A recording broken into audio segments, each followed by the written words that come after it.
ಭಾಳ ಬೇಸರದಿಂದ ಇವತ್ತಿನ ಬುಲೆಟಿನನ್ನು ಶುರು ಮಾಡ್ತಾ ಇದ್ದೀನಿ. ಯಾಕಂದರೆ ಆ ಎರಡು ಫೋಟೋಗಳು ಇಡೀ ಕರಾಳತೆಯನ್ನು ಎತ್ತಿ ತೋರಿಸ್ತಾ ಇವೆ. ಅದರ ಭೀಕರತೆ ಎಷ್ಟರ ಮಟ್ಟಿಗಿತ್ತು, ಕ್ರೌರ್ಯ ಎಷ್ಟರ ಮಟ್ಟಿಗಿತ್ತು ಅದನ್ನು ತೋರಿಸ್ತಾ ಇವೆ. ಆ ಎರಡು ಫೋಟೋಗಳು ಡಿ ಗ್ಯಾಂಗ್ನ ರಾಕ್ಷಸಿ ಕೃತ್ಯದ ಎಳೆಯನ್ನು ಬಿಡಿಸಿ ಹೇಳ್ತಾ ಇದೆ. ಆ ಎರಡು ಫೋಟೋಗಳಲ್ಲಿ ದರ್ಶನ್ ಪಟಾಲಂ ಕ್ರೌರ್ಯ ಅನ್ನುವಂಥದ್ದು ಯಾವ ರೀತಿ ಇತ್ತು ಅನ್ನುವಂಥದ್ದು ಅದು ಅನಾವರಣ ಆಗುತ್ತೆ. ಆ ಎರಡು ಫೋಟೋಗಳು ಸಾಯುವ ಸ್ಥಿತಿನಲ್ಲಿ, ಸಾಯುವ ಭಯದಲ್ಲಿದ್ದಂಥ ವ್ಯಕ್ತಿ ಕೈ ಮುಗಿದು ಹೇಗೆ ಬೇಡ್ಕೊಳ್ತಾನೆ ಅನ್ನೋದನ್ನು ತೋರಿಸ್ಕೊಡುತ್ತೆ. ಆ ಎರಡು ಫೋಟೋಗಳು ಜಗತ್ತು ಹಿಂಗೂ ಇರುತ್ತಾ, ಈ ರೀತಿನೂ ಮಾಡಬಹುದಾ ನೋಡಿ, ಈ ರೀತಿನೂ ಆಗುತ್ತೆ ನೋಡಿ ಅನ್ನೋದನ್ನು ಸಮಾಜಕ್ಕೆ ಸಾರಿ ಸಾರಿ ಹೇಳ್ತಾ ಇವೆ.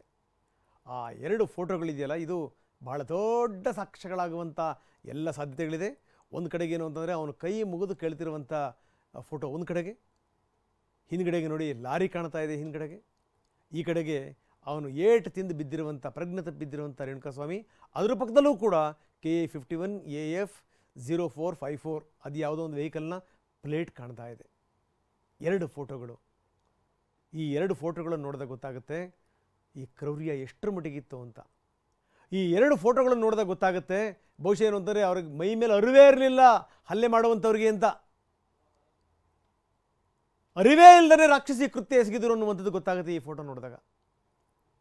ಇದು ಒಂದು ಕ್ಷಣ ಕಲ್ಪಿಸ್ಕೊಳ್ಳಿ, ಯಾರಾದರೂ ನಮ್ಗೆ ಗುರುತು ಪರಿಚಯ ಇರುವಂಥವ್ರು ಈ ಸ್ಥಿತಿಲಿದ್ದರೆ ಹೆಂಗಿರುತ್ತೆ ಅಂತ. ಈ ಎರಡು ಫೋಟೋಗಳು ದೊಡ್ಡ ಸಾಕ್ಷ್ಯವನ್ನು ನುಡಿತಾ ಇವೆ. ಜೊತೆಗೆ ಏನಂದರೆ ಇಡೀ ಕ್ರೌರ್ಯವನ್ನು ಸಾರಿ ಸಾರಿ ಹೇಳ್ತಾ ಇವೆ. ಎರಡು ಫೋಟೋಗಳು, ಇದರ ಎಕ್ಸ್ಕ್ಲೂಸಿವ್ ವಿವರಗಳನ್ನು ನಾವು ನಿಮಗೆ ಕೊಡ್ತಾ ಇದ್ದೀವಿ. ಕೊನೆ ಕ್ಷಣದ ಸ್ಥಿತಿಗತಿಗಳು ಹೆಂಗಿರಬೇಡ.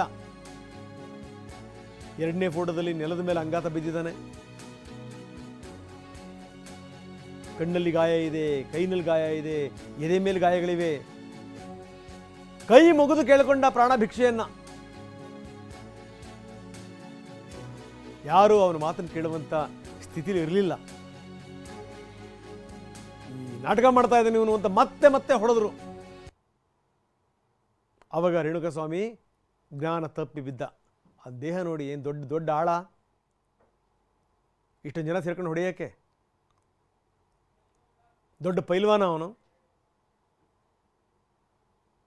ನೋಡಿ. ಆ ರೇಣುಕಾಸ್ವಾಮಿ ಇರೋದು ನೋಡಿ ಹೆಂಗಿದ್ದಾನೆ ಅಂತ, ಆ ರಟ್ಟೆ ಗಾತ್ರ ನೋಡಿ, ಅವನಿನ್ನು ಎಷ್ಟರ ಮಟ್ಟಿಗೆ ಫೈಟ್ ಮಾಡ್ಬೋದು.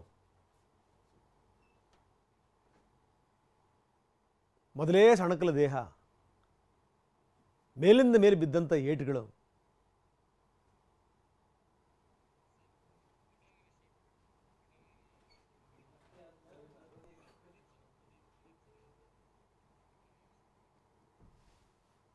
ಬನ್ನಿ, ಪಟ್ಟಣಗೆರೆ ಶೆಡ್ ಬಳಿಯಿಂದ ನಮ್ಮ ಪ್ರತಿನಿಧಿ ಪ್ರದೀಪ್ ನಮ್ಮೊಂದಿಗೆ ಈಗ ನೇರ ಸಂಪರ್ಕದಲ್ಲಿದ್ದಾರೆ. ಪ್ರದೀಪ್, ನಾನು ಹೇಳ್ತಾ ಇದ್ದೆ, ಆ ಎರಡು ಫೋಟೋಗಳು ಎಷ್ಟರ ಮಟ್ಟಿಗೆ ಕರಾಳತೆಯನ್ನು ಬಿಚ್ಚಿಡುತ್ತೆ.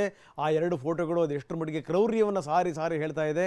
ಆ ಎರಡು ಫೋಟೋಗಳು ಸಾರಿ ಸಾರಿ ಹೇಳ್ತಾ ಇವೆ ಆತನ ಮೇಲೆ ಯಾವ ರೀತಿ ಹಲ್ಲೆ ಆಗಿರ್ಬೋದು, ಯಾವ ರೀತಿ ಕ್ರೌರ್ಯ ಆಗಿರ್ಬೋದು. ಗಾಯಗಳು ಕೂಡ ಹೇಳ್ತಾ ಇವೆ ಎಷ್ಟರ ಮಟ್ಟಿಗೆ ಆತ ಹೊಡೆತ ತಿಂದಿರ್ಬೋದು, ಪ್ರಜ್ಞೆ ತಪ್ಪಿರ್ಬೋದು, ಕೊನೆಗೆ ಪ್ರಾಣ ಭಿಕ್ಷೆ ಕೊಡಿ ಅಂತ ಕೈ ಮುಗಿದು ಯಾವ ರೀತಿ ಕೇಳಿರ್ಬೋದು ಅನ್ನುವಂಥದ್ದನ್ನು ತೋರಿಸ್ತಾ ಇದೆ. ನಿಜಕ್ಕೂ ನೀವು ಆ ಪಟ್ಟಣಗೆರೆ ಶೆಡ್ನ ಮುಂಭಾಗದಲ್ಲಿದ್ದೀರಿ. ಇದೆಲ್ಲ ಘಟನಾವಳಿಗಳು ನಡೆದಿರುವಂಥದ್ದು ಅಲ್ಲೇನೇ. ಏನಿದೆ ಕಥೆ ಇದು?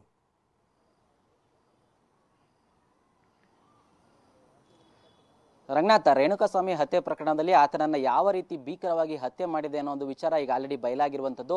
ಆದರೆ ಈಗ ಎರಡು ಫೋಟೋಗಳು ರಿವೀಲ್ ಆಗಿರುವಂಥದ್ದು, ಅಂದರೆ ರೇಣುಕಾಸ್ವಾಮಿಗೆ ಹಲ್ಲೆ ಮಾಡುವ ಟೈಮಲ್ಲಿ ತೆಗೆದಿದ್ದಂತಹ ಎರಡು ಫೋಟೋಗಳು ಈಗ ಹೊರಗಡೆ ಬಂದಿರುವಂಥದ್ದು. ಅದರಲ್ಲಿ ಆತ ಒಂದು ಲಾರಿಯ ಮುಂದೆ ನಿಂತ್ಕೊಂಡು ಅಂಗಲಾಚ್ತಾ ಇರೋದಂತೂ ನನ್ನ ಬಿಟ್ಬಿಡಿ ಅಂತ, ಇನ್ನೊಂದು ಆತ ಕೆಳಗಡೆ ಬಿದ್ದಿರುವಂಥದ್ದು.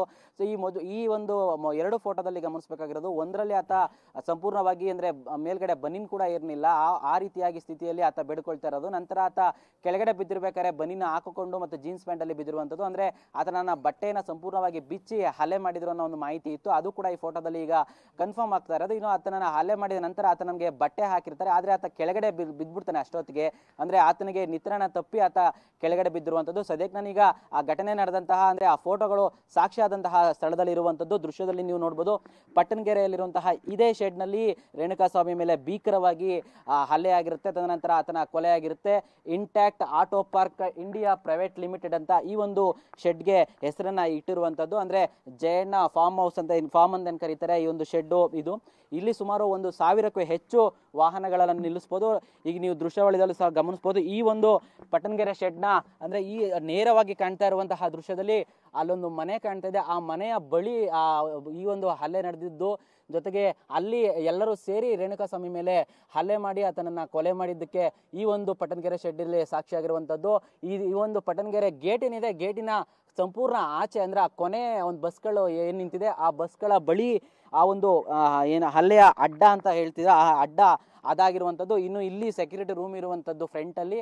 ಜೊತೆಗೆ ಓವರ್ ಆಲ್ ನೀವು ಇಡೀ ಒಂದು ಶೆಡ್ ಅನ್ನ ಗಮನಿಸ್ತಾ ಇದ್ರೆ ಒಂದು ನಿರ್ಜನ ಪ್ರದೇಶ ಅಂದ್ರೆ ಬಸ್ಗಳಿರುವಂಥದ್ದು. ಈ ಒಂದು 1000 ಬಸ್ಗಳಿರುವಂತಹ ಈ ಒಂದು ಶೆಡ್ ಅಲ್ಲಿ ರೇಣುಕಾಸ್ವಾಮಿ ಮೇಲೆ ಭೀಕರವಾಗಿ ದರ್ಶನ್ ಮತ್ತು ಇನ್ನಿತರ ಆರೋಪಿಗಳೆಂದರೆ ಎಲ್ಲರೂ ಸೇರಿ ಭೀಕರವಾಗಿ ಹಲ್ಲೆ ಮಾಡಿದಂತ. ಸದ್ಯಕ್ಕೆ ಈ 2 ಫೋಟೋಗಳು ಈಗ ಈ ಒಂದು ಪ್ರಕರಣದಲ್ಲಿ ರಿವೀಲ್ ಆಗಿದೆ. ಅಂದ್ರೆ ಒಟ್ಟು 4 ಫೋಟೋಗಳು ಈ ಒಂದು ಪ್ರಕರಣ ಸಂಬಂಧ ಪೊಲೀಸರಿಗೆ ಸಿಕ್ಕಿತ್ತು. ಸಾಕ್ಷಿಗಳನ್ನಾಗಿ ಪ್ರಮುಖವಾಗಿ ಮಾಡ್ಕೊಂಡಿದ್ರು. ಅದನ್ನ ಮೊಬೈಲಲ್ಲಿ ಇತ್ತು, ಆದ್ರೆ ಅದು ಮೊಬೈಲಲ್ಲೆಲ್ಲ ಡಿಲೀಟ್ ಮಾಡಿದ್ರಿಂದ ಅದನ್ನ FSLಗೆ ಕಳಿಸಿ ಅದನ್ನ ರಿಟ್ರೀವ್ ಕೂಡ ಮಾಡ್ಕೊಳ್ಳಲಾಗಿತ್ತು. ಅದರಲ್ಲಿ ಸದ್ಯಕ್ಕೆ 2 ಫೋಟೋಗಳು ಈಗ ಸಿಕ್ಕಿರುವಂತದ್ದು. 2 ಫೋಟೋದಲ್ಲಿ ಆತನ ಮೇಲೆ ಯಾವ ರೀತಿ ಭೀಕರವಾಗಿ ಹಲ್ಲೆ ಮಾಡಿದ್ರು, ಆತ ಯಾವ ರೀತಿ ಸ್ಥಿತಿಯಲ್ಲಿದ್ದ ಅನ್ನೋದರ ಸಂಪೂರ್ಣ ಚಿತ್ರಣ ಫೋಟೋದಲ್ಲಿ ಕಾಣ್ಬೋದು. ರಂಗನಾಥ್, ಧನ್ಯವಾದ ತಮ್ಮೆಲ್ಲ ಮಾಹಿತಿಗೆ.